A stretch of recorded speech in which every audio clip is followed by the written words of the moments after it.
Today I've got a whole bunch of lenses and a piece of paper. Let's get undone. Gerald Undone. He's crazy. What's happening, everybody? I'm Gerald Undone, and there's always money in the banana stand. Okay, so today's video is about the new lenses from Sony, these little compact primes that they have. But the video is going to be a little bit different. One, it's unscripted. And I'm also trying a different format for this video. I don't want to rant too much at the beginning because I hate it when other videos do that. But essentially, I have videos like this that I could do all the time, but maybe I'm working on something else. I'm in between two other big videos, and then it's like, oh, by the way, we've got these other lenses. And I think to myself, I don't have time for that. But then I also think, what about you guys? If you're looking at maybe buying these things, I want to chime in a little bit, maybe give you some advice so that you're not waiting around or ordering something. If maybe I found something wrong with them, I don't want to tell you, right? So I'm trying to see, can I just make quick videos like this and still get them out, you know, at embargo time so the information is available for you, even if I don't typically have time to do a full in-depth Gerald Undone style review. So today, I don't have time for that. So I'm gonna give you as much information as I can about these, but I'd also like you guys to let me know as kindly as possible in the comments if you're okay with the odd, you know, not so good Gerald Undone video, just to give you a little bit of information, because I could be doing these periodically and they might be valuable. Anyway, moving on. These lenses, so these three were lent to me from Sony. As usual, you know, this is not a sponsored video, no money changed hands, I don't get to keep these lenses, and Sony doesn't know what I'm gonna say or get any input on this video, and they don't get to preview it before it's posted. And then I have two other lenses here. One of these, this one, the 24, I borrowed from Camera Canada. Thanks to Camera Canada, those guys are awesome. You know, I talk about them all the time.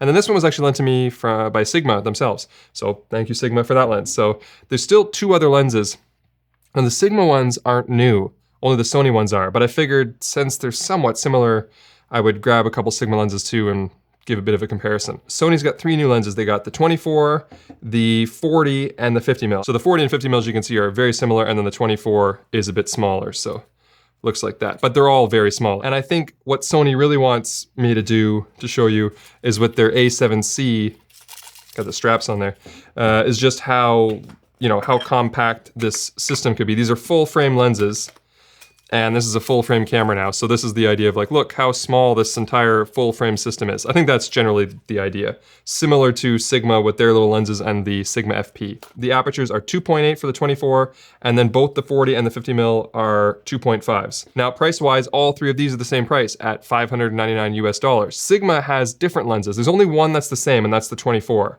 But this 24 is a little bit slower. It's an f3.5 instead of the 2.8 over here. But it's a little bit cheaper. It's $50 cheaper at $550. And then they have three other lenses. I only have one other one, which is the 35. This is the 35 f2, and it is $639, so it's $40 more than the Sony's. And then they have a 45 2.8, which is also $549, and the Sigma 65 f2 at $699.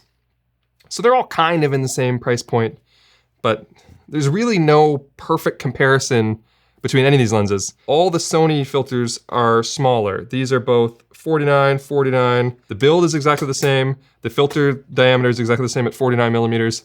All three of the lenses have a declickable aperture ring and a decent linear manual focus, which is actually pretty good because the Sigmas are not linear. They are non-linear, so they're acceleration based. So if you turn it fast, it focuses more than if you turn it slowly. That's not the case on the Sony, so these are better for video focusing. They also are G lenses, all three of them. So they come with a function button, the declickable aperture ring, and even have an AF/MF switch. It's basically just like any other G lens, but everything is shrunken down. It's just like tinier versions of everything, tiny version of the G symbol, the button and everything. So it's kind of cool they fit them in there. And they're listed on their press release as being weather sealed for dust and moisture resistant, and they do have the gaskets as well. The Sigmas have the gasket at the mount, but they're not listed as being weather sealed. The Sigmas are a little bit worse in terms of features if you care about that. So they also have an aperture ring, but on the Sigma, it's only click, you can't declick it, and there's no function button. The build quality in the Sonys is probably a little bit better. The Sigmas are heavier too, which is interesting. Comparatively, these 224s, this is even faster, but the Sigmas are heavier. And same with the 35, is heavier than these ones, just a little bit. But so yeah, overall, it's a lighter, better build, but marginal, and the prices are close together. As far as filter threads on the Sigmas, if you care, this one is a 55 mil for the 24, 58 for the 35. So again, I don't have the other two lenses, but you might be looking at different filter sizes where these are all uniform. So between the two 24mm from Sigma and Sony, here's what I found. Where the Sigma is better, even though it's a bit slower, is that it can focus a lot closer than the Sony can, significantly so. The Sony's listed as having a close focus distance of 0.24 meters or 0.79 feet, where the Sigma is 0.108 meters or 0.354 feet. Now, to actually show you, I have two images here of how close you can get. I even did a little pull up on video. I'm probably showing that right now while I'm talking.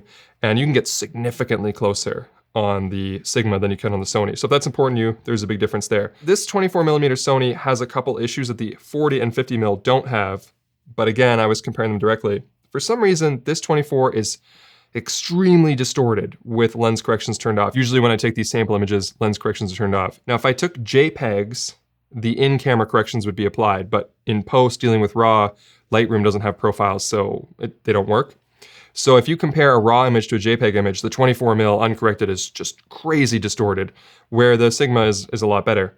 Also, the Sigma 24mm very similarly frames up the same as the 24-70 and 24mm, as well as another 24mm I tested, where this lens is always wider. Even after correcting for the heavy distortion, it's still wider. I would actually say that this Sony 24mm is more like a 22mm lens. This is the 24mm from Sigma, and that's the Sony. You can see just how distorted it is. And then this is the 24-70 f2.8. So if I switch back and forth between the 24-70 and the 24 from Sigma, you can see they're the same field of view, but that one is wider and distorted. Both of them perform about the same when it comes to focus breathing, which is, you know, better than those G Masters I've been complaining about lately. Not perfect, not Cine Lens perfect. There is a little bit of the frame creeping in, but it's not too bad. As far as autofocus, I'll put some tests up on the screen, but basically I found that both are reliable, both are fast, and both would be great for photos. However, if you're looking for video transitions or if you're trying to go for a bit of smoothness, the Sony is smoother more often and it's quieter. The Sigma makes a little bit of like, you know, chipmunk sounds and is a bit jumpier in the autofocus. The Sony was smooth and quiet all the way through. Again, that's their linear motors at play. So overall, I mean, I would give the Sony the win for autofocus, but if you're just looking for something that is going to acquire focus reliably, both do it. Flare, I found that they were pretty even again. The Sigma might be a hair better with flare. I just don't think I don't think anybody's gonna care about that. It shouldn't be a purchase decision in my opinion. Both are not amazing, but pretty good, like decent. The 35 is faster, it's an f2 versus the 2.5 of the 40 and the 50. But I would actually consider this, if you were thinking of it as a purchase decision, I would think of it more like an f2.5 to 2.8. And that's because it's very soft, wide open at f2. In fact, the closer that you focus, because this lens, all the Sigmas seem to be able to focus closer than all the Sonys. But if you focus quite close and you shoot wide open, it's soft enough that you'll start to think you missed focus, like it's significantly soft. But once you stop down to f2.8, then it becomes, you know, more reasonable and more closely matched to the other lenses. So I would treat it more like a 2.5, 2.8. It's almost just like you have, I would think of it more like you just have a whole bunch of different focal lengths rather than they're really competing with each other. You can just kind of choose the focal length that's right for you. They're very similar. 24mm are the only ones you have the battle for, which is, do you want it a little bit slower but better close focusing and a true 24mm without much distortion? Or do you want a faster, slightly wider lens with better build quality, smaller, but you have to always apply lens corrections to deal with the distortion and you can't focus quite as close? And it is a little bit more money actually. So maybe I'd take the Sigma 24mm and then the rest is kind of a fair bag, take whatever you want. Okay, but let's take a look at some samples over here. So the Sigma 24mm is on the left and the Sony 24mm is on the right. You know, feel free to draw your own conclusions. To me, they look really close. Maybe the Sigma's a hair worse. I don't know. I wouldn't really care. Color is pretty much the same. And yeah, we're like pixel peeping here. I don't really, to me, this doesn't really make a difference at this point. They're both close enough. All right, let's look at some bokeh. So here we've got the Sony 24mm wide open, and there's definitely some oblong shapes happening even quite a bit into the center. The quality of the autofocus area, they're not great. None of these lenses, by the way, are gonna give you excellent bokeh if that's important to you.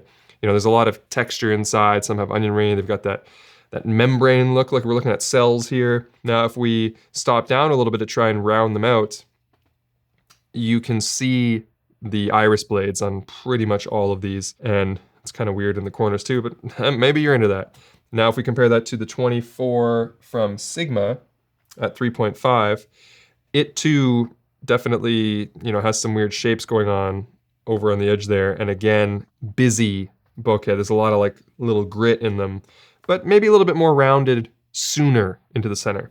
And then if we stop down, I would say that the blades are less offensive on the Sigma than they are on the Sony, but we're still getting that weirdness out to the edge. I would give the bokeh quality to the Sigma 24 in these two. This one is the 40 mil. So we're getting a similar thing to what we saw in the 24, where they get kind of, you know, cat's eye, little oblong lemon shapes over on the edge. But this one rounds off a little bit sooner, and it looks a little bit nicer, but we're seeing some serious onion rings here. So again, kind of busy, stop down, and you can see the blades, they're very pronounced. This is at 5.6. They're always wide open in 5.6 when I stop down. Wide open at 50 mil, same thing. Out to the edges looks like that, and inside, onion rings. So pretty consistent, but not amazing. And then stop down, same thing. Now let's jump over to this is the 30 mil f2 at f2, but if we punch in here, same thing. It's kind of busy. Maybe it's a bit, maybe again, the Sigmas are a little bit nicer than the Sony, but I wouldn't call any of these to be particularly pretty, but they're decent. They're decent, and these are like $600 lenses, so, you know, they're not too bad. Chromatic Aberration, very similar results from all of these. So if we punch in here, there you can see a little bit of lateral along this white line, and also a little bit of longitudinal. We're going to that sort of cyan area and then down to the orange over here. It's moderate. It's not intense, but there's a little bit. And different focal lengths, you're gonna get the same result. Like that last one was the 50 mil was doing that one. This one here is the 40 mil. And we're a little bit, you know, we got to punch in a little bit more to see it.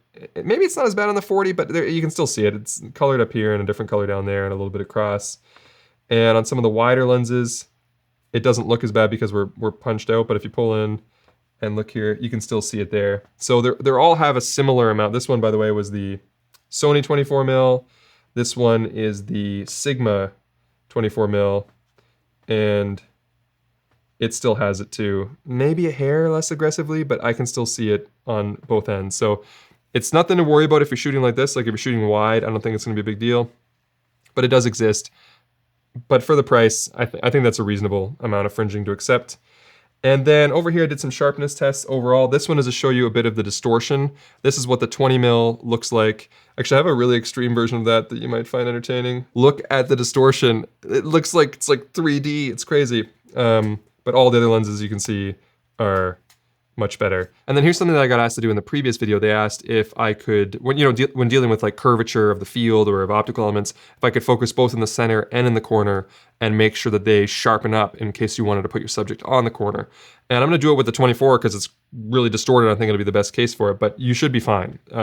So here is the 24 focused in the center and focused in the corner. As you can see, the one focused in the center is very sharp and the one in the corner is not so much. But then if we look in the corner for the same ones, you can see that it does sharpen up pretty substantially in the corner if you focus in the corner. So, you know, if you put your subject in the corner and focus there, you should be fine.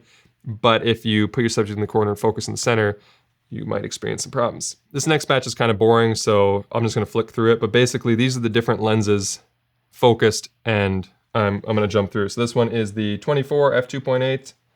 This one is the 24 f3.5, 40 mil. This one is the 50 mil. And that was me doing the corner center thing again. Which on the 50 mil, by the way, I had found was pretty good. 40 and 50 both had this characteristic where if you focus in the center, so see if you can tell the difference. One of these is focused in the center, one is focused in the corner. And then now let me look in the corner, both of them. I mean, I think I can kind of see it a little bit, but the 50 mil and the 40 mil both do well to not have that big of a disparity between the center and the corner, as you can see. But also as I flip through there, again, I don't want to bore you with pixel peeping. This video is probably longer than I wanted to be anyway. But this is me just ranting. So if you're still here, this is the kind of video I could just like rant at you about my findings, and I can make these videos pretty quick if you want to see these. But if these bore you, I don't know. The 40 and 50 mil are good across the whole frame, but as you saw me flip through, the sharpness is pretty consistent amongst the majority of them. But yeah, I'd probably pick the Sigma. On the 24, I'd go with the Sigma. The 40 and the 50 are fair game. I like them. It would just come down to focal length at that point. And I would feel comfortable mixing these. The colors are the same. Yeah, the autofocus areas are similar enough. There is a difference in the number of blades. But as I showed you, overall the lenses perform pretty similarly. So I'd be okay with mixing and matching them too. Only difference is the build is a little bit different between them and the filter threads. If you want to go consistent, the Sony is the only one that all three lenses are consistent in pretty much every way. I feel like this question might come up, so I'm going to answer it. Comparatively to the 35 f1.8 from Sony, that lens is in a different class. That lens is much better than it should be for the money. It's also small. It's not that much bigger than the Sigma f2, beats the Sigma f2. It's a better lens. It's also linear focusing. It doesn't breathe. Anyway, in case you were wondering, I still think the 35 1.8 is best, but it does cost a little bit more. So considering all these lenses are within $50 to $100 of each other, they're fair game. But if you're really looking for a 35 and you got an extra few bucks, the 35 1.8 is definitely the better call of those. But anyway, enough rambling. End the video. But that's going to be it for me. I hope you found this video entertaining, or at least helpful. And if you did, make sure to leave the old thumbs up and consider subscribing if you haven't already. But if you did not find this video helpful or entertaining, try setting the playback speed to 75%. Yeah, all right. I'm done.